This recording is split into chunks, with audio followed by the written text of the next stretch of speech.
আসসালামু আলাইকুম।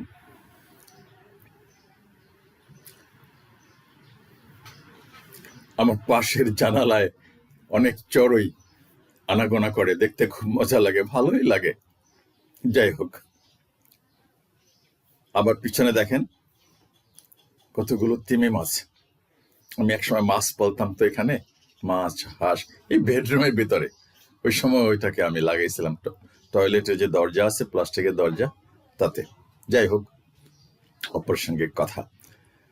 বাবা, এই যে যেটা আমি স্ক্রিনে দেখতেছেন, আমার কি বলতেছে এখানে, ফেস দ্য পিপলের একটা ভিডিও। বাবারা, ভোট চাও, গিবত গিয়ে গুনাহ করার দরকার নাই। দারুণ একটা কথা। আমি সবসময় বলছি, আমি রাজনীতি সরাসরি কোনোদিনই করিনি। আমি আগেও বলছি, জীবনে বোধহয় একদিন 21শে ফেব্রুয়ারিতে একটা দলের কলেজে রাজনৈতিক মিছিলে গেছিলাম সকালবেলা প্রভাত ফেরিতে। এর বাইরে আর কখনোই আমি এগুলোতে নামি নেই। এগুলোর প্রতি আমার কোনো আগ্রহ নাই, অ্যাকচুয়ালি নাই। তার কারণ আছে, ততদিন থেকে বুঝতে পেরেছি যে এই রাজনীতিটা একটা, আসলে এই দেশের, বিদেশে তো একই অবস্থা, একটা নোংরা খেলা, অত্যন্ত নোংরা খেলা। এবং আমি তীব্র ভাষায় এখনো ঘৃণা জানাই যে এই রাষ্ট্রের না শুধু, আমি তো সিএনএন বলেন, বিভিন্ন ইংলিশ যতগুলো চ্যানেল আছে, অনেকগুলো চ্যানেলের খবরাখবর আমি দেখি, নট দ্যাট যে খালি এই বাংলাদেশের মিডিয়া নিয়ে পড়ে থাকি। তো সবসময় আমি বলি, এই পৃথিবীর সমস্ত সমস্যার পিছনে একটাই কারণ, সেটা হলো নেস্টি, এইভাবে ইংলিশে লেখি, nasty, outdated, disqualified, rotten politics, hypocrisy, falsehood, ইত্যাদি ইত্যাদি অনেকগুলো কথা আমি লিখি। মানে পৃথিবীর সমস্ত সমস্যার পিছনে মূল কারণ হলো এই নোংরা, অধপতিত, দেউলিয়া, হিংসাত্মক রাজনীতি, মিথ্যাচার, আর কিচ্ছুই না। এবং আপনাদেরকেও আমি বলতেছি, at the end of the day, রাত্রে যখন ঘুমাতে যাবেন, তখন চিন্তা করবেন যে আসলে এই পৃথিবীর বা এই বাংলাদেশের মূল সমস্যাটা কি, কেন এত অশান্তি, কেন এত মারামারি, কেন এত হিংসা, বিদ্বেষ, বিভাজন, ক্ষমতার মোহ, কি মধু আছে এর ভিতরে? মধু আছে, সেটা বলতেছি সরাসরি। মধু আছে মানে আজকে জিরো, কালকে হিরো। কোনো লেখা লাগবে না, পড়া লাগবে না, ডিগ্রি লাগবে না, পুঁজি লাগবে না, কিচ্ছু লাগবে না। ইউ নিড নাথিং, জাস্ট আপনার যা আছে, 2 হাত 2 পা, এটা কাজে লাগালেই কোটিপতি। এই সিস্টেম এইখানে নয়, সারা পৃথিবীতে দাঁড়া করানো হয়েছে। আর আল্লাহ তাআলা তো বলছেন যে কিয়ামত তো একদিন হবেন, এবং সেটা চরম অধপতন যখন হবে, তখনই হবে।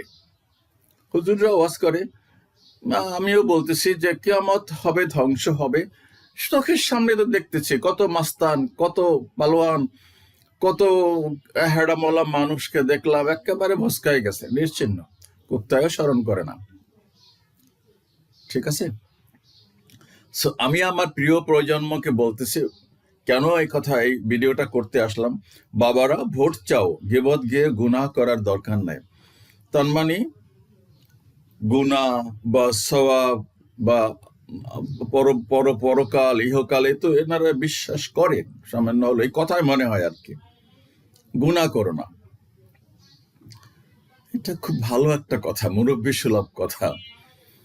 কিন্তু এই বাবারা, এই যে আজকে এনারা কথা বলতে পারতেছেন না, তো চোখের সামনে দেখা। আমি আবারও পিছনে ফিরে যাই, আমি বলছি স্বাধীনতা যুদ্ধের সময়, সম্ভবত 27শে এপ্রিল 1971 সালে রাজশাহীতে প্রথম বিমান হামলা হয়। আমরা একদম ক্যান্টনমেন্টের সামনেই ছিলাম, উপশহরে।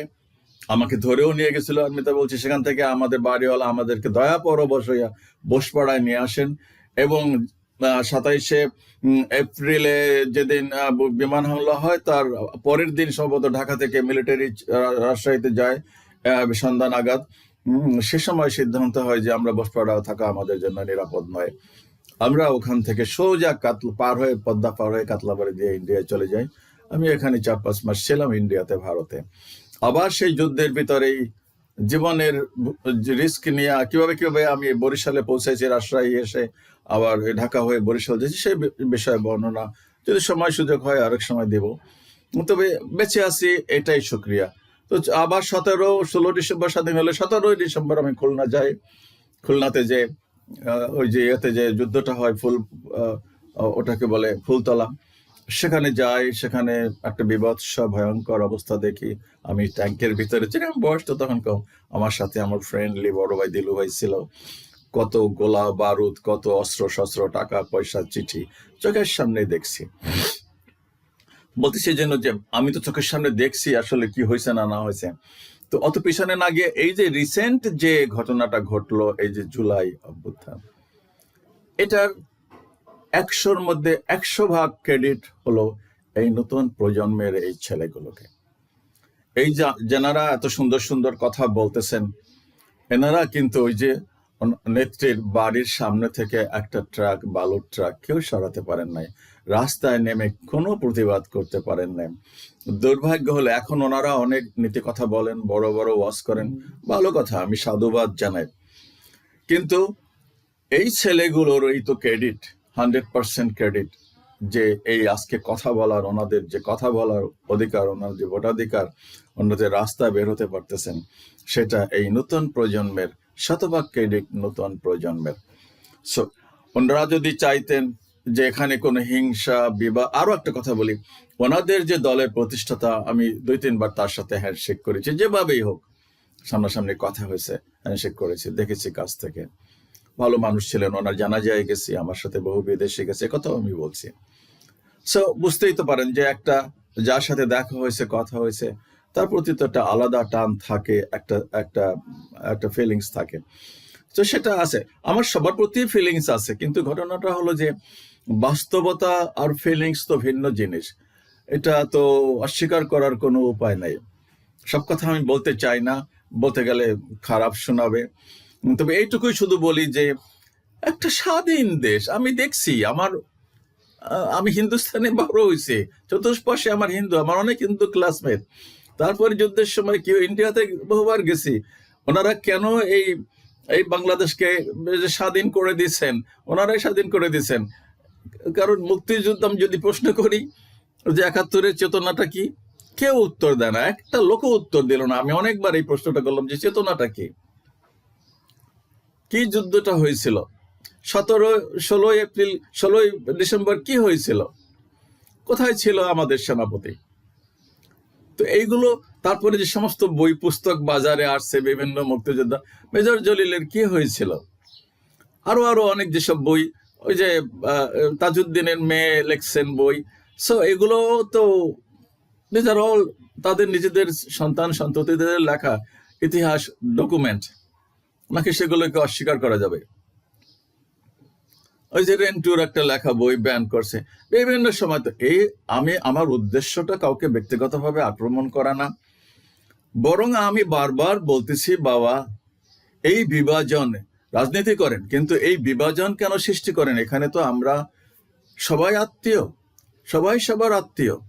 আমি বিশেষ করে ব্যক্তিগতভাবে আমি বলছি, আমি তো বিভিন্ন জায়গায় লেখাপড়া করেছি, তারা আমার কোনো রক্তের আত্মীয় না। আমার পরিবার, বাবা মার ঋণ তো আর শোধ করা যায় না।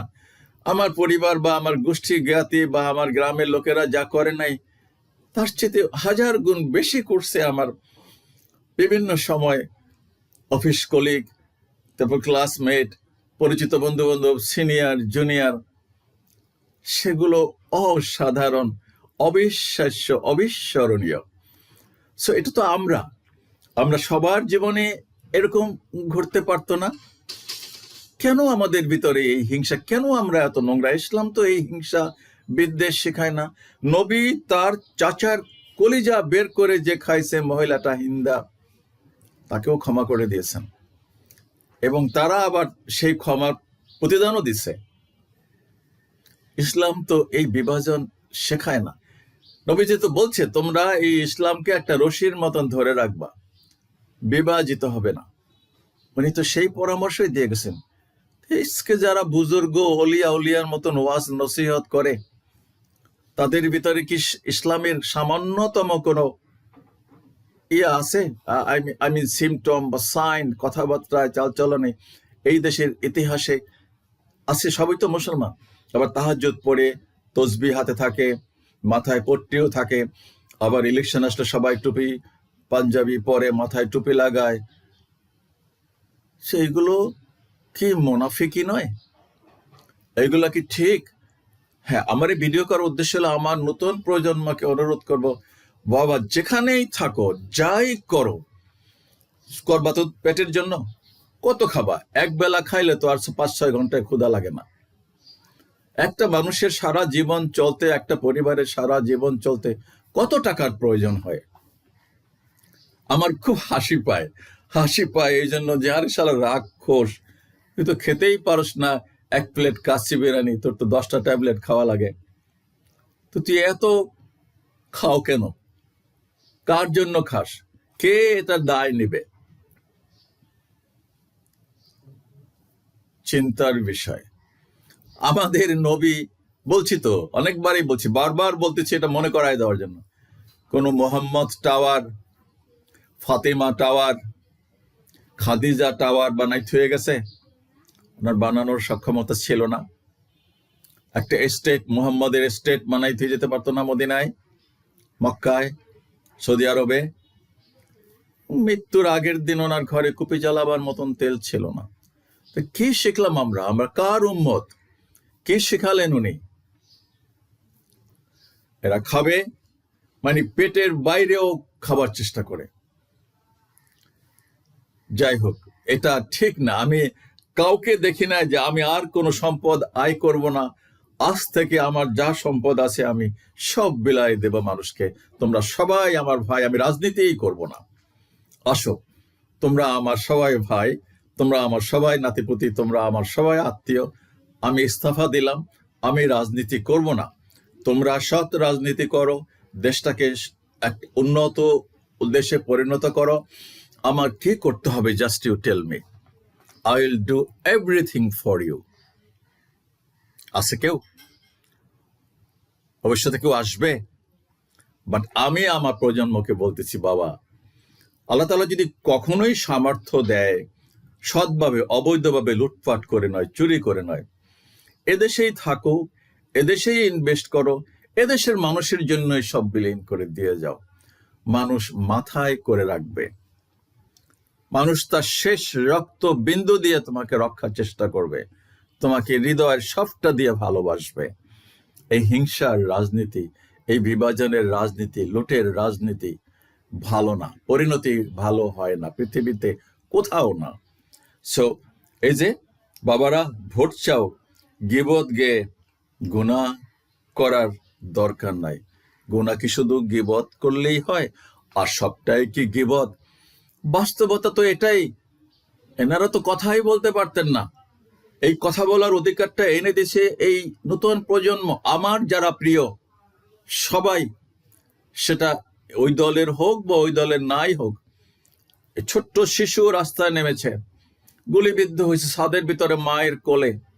আমি সালাম জানাই, আমি যা করতে পারি না ওরা তাই করছে। আজকে আমিও তো কথা বলতে পারতাম না, সত্যি কথা বলতে কি অনেক কথা বলার ইচ্ছা ছিল। একদিক দিয়ে ছিল টেকনিক্যাল প্রবলেম, মানে আমি এই ভিডিও করার জন্য চেষ্টা করেছি অন্তত 10 বছর, 2015-14 সাল থেকে। আমার জানাও ছিল না, তো কোথাও গিয়ে শিখি নেই বা কিছু করে নেই। যাই হোক, আমার ওরকম সামর্থ্যও ছিল না। শুক্রিয়া আল্লাহর, শেষ নাই যে আজকে তো আমি কথা বলতে পারতেছি, হোক সাদামাটা বা যাই হোক। এ বিষয়ে একটা ভিডিও দিব, যে এই যে প্রজন্ম বাবা চেষ্টা করলে যে মানুষ, ওই যে 100 তলায় তাইওয়ানের 100 কয়তলা বিল্ডিংটায় উঠছে, আমি এ বিষয়ে একটা ভিডিও দিব যে আমিও তো নারকেল গাছে উঠে সেই সময় 65, 64, 63 সনে উঠে ওখানে বসে নারকেল, ওই মানে ঠিক পাকা না আর কি, ঝুনা না, আধা ঝুনা একটা আমাদের দেশে ধর্ম বলে, ওটা ছেলে ওখানে বসে খেয়ে নামছে। তো তখন যদি আমি, তখন তো আর মিডিয়া ফিডিয়া ছিল না, থাইল্যান্ডের সাগরে আমি হারাই গেছি, বিষয়ে বলবো। থাইল্যান্ডের ওই বিল্ডিংটা ওঠার উপরে একটা ভিডিও দিব। সো আসলে মানুষ চেষ্টা করলে অনেক কিছু করতে পারে। সো আমার বিনীত অনুরোধ, বাবা চেষ্টা করলে অনেক কিছু করতে পারবে। সো এই দেশটাকে একটা গুণগত পরিবর্তন আনো। এই যে গুনাহ করার দরকার নাই, খুব ভালো ওয়াজ। আমি বলতেছি আল্লাহ সবাইকে হেদায়েত দান করুক, সবাই এরকম ওয়াজ করুক, এবং এটা সবাই চিন্তা করুক যে আমার গুনাহ করার দরকার কি। শুধু গীবত করলে যে গুনাহ, ওরা তো গীবত কি করছে আমি জানি না, কি করছে, কিন্তু বাস্তবতা তো এটাই। ওনাদের সম্পর্কে হাজারটা ভিডিও আছে, ওনাদের একেবারে অরিজিন থেকে শুরু করে আজ অবধি হাজারটা ভিডিও আছে। আমি তো করি না এটা ভিডিও, এইসব বিষয়ে আমার আসলে ইয়ে না। শুধু এটা দেখলাম যে গুনাহ করার দরকার নেই, একটা ধর্মীয় বিষয়ে কথা বলছে আর কি, বাবারা বলছে, এটা আপ্লুত হয়ে একটা ভিডিও দিলাম আর কি। সো আমার অনুরোধ, বাবা সব কিছুর ঊর্ধ্বে থাকো, দৃষ্টান্ত স্থাপন করো, মনের উদারতা দেখাও, সৎ পথে চলো, and do something for this country. শুধু কান্ট্রি না, এটা সারা পৃথিবীর জন্য একটা নজির রেখে যাও। কিছু করো, বিন্দু বিন্দু জলের কণা দিয়েই তো সাগর মহাসাগর তৈরি হয়। সো তোমার এখানে এমন কিছু করো যার ঢেউ গিয়া সেই আটলান্টিকের, প্যাসিফিকের আটলান্টিকের ওপারে গিয়া পৃথিবীর আর এক প্রান্তে গিয়েও সেটা যেন আশ্রয় পড়ে কালের প্রবাহে একদিন। ওকে, আল্লাহ হাফিজ, সালাম আলাইকুম।